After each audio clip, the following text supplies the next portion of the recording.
If yes, then we will look to mass upload via API connection or integration. Connection, and integration, this is what Lewis was trying to explain us with his case studies. We have the iPhone platform of organic farming, and we have Groen Kennisnet, the national platform of the Netherlands, both existing and successful platforms. There we made already a selection of what is relevant to be on the EU-FarmBook platform, so that we have that focus on practical use for the forester, for the farmer in Europe. And now they are looking to have this mass upload. It's still not visible, but I'm sure within some days, some weeks, you will see a lot of these knowledge objects on the EU-FarmBook platform. Next to that, we had the testimonial of Edward Maury, the project coordinator of Res Alliance.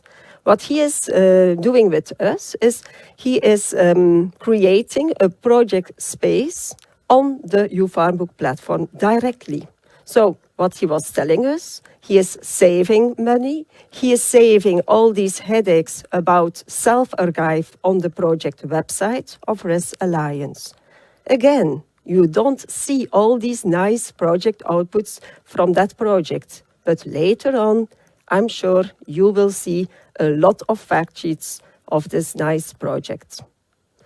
If your practice-oriented materials are not structured in a database, okay, you can start with a manual upload.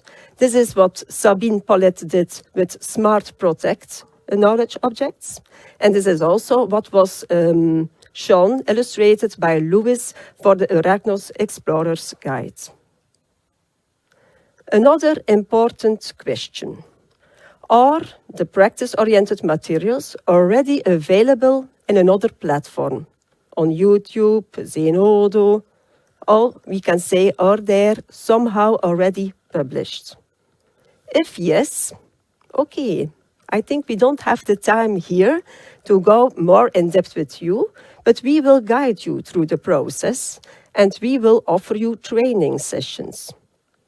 But if you see my practice-oriented materials are not yet available on another platform, then I would say, please connect with us. You can start already today.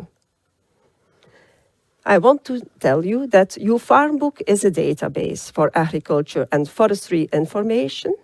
We are not a distribution center for outputs. So having uploading links, we don't like that, because one day these links will be broken and then there is no access anymore to that specific knowledge. So for this reason, we want to gather all the knowledge and the real knowledge in our platform.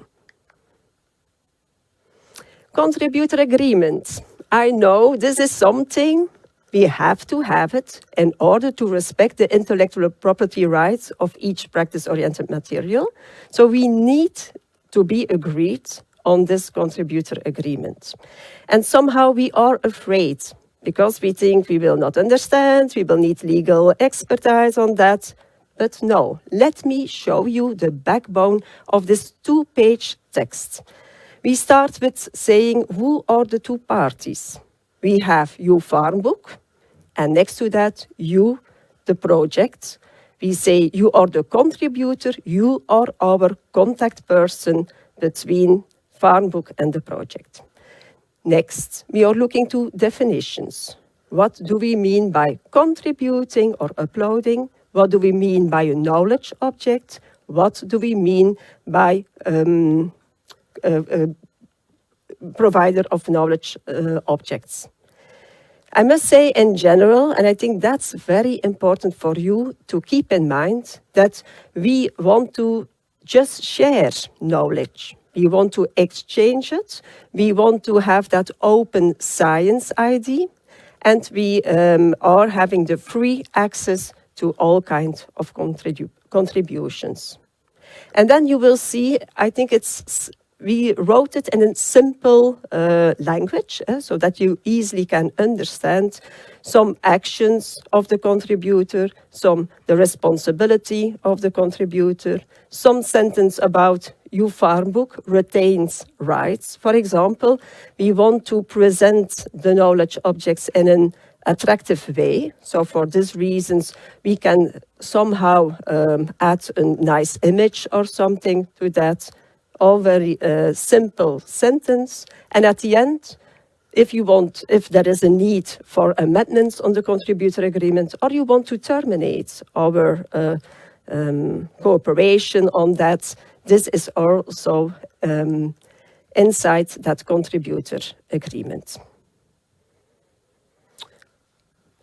I think that's also a very important question to be answered now. Who should agree on the contributor agreement? So for ongoing and also for future Horizon projects, we want to have the project coordinator to be our contact person, because we have the contact info of this person, so we can validate their identity. And of course, somehow we expect that this person knows about the intellectual property rights of the practice-oriented materials, the POM.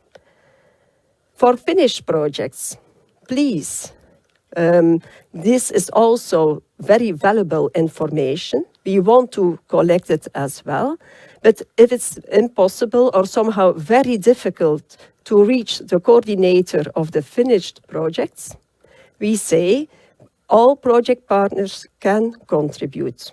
The only thing that you have to do is contact us through the contact form. I think that's enough for sufficient information to get started already today.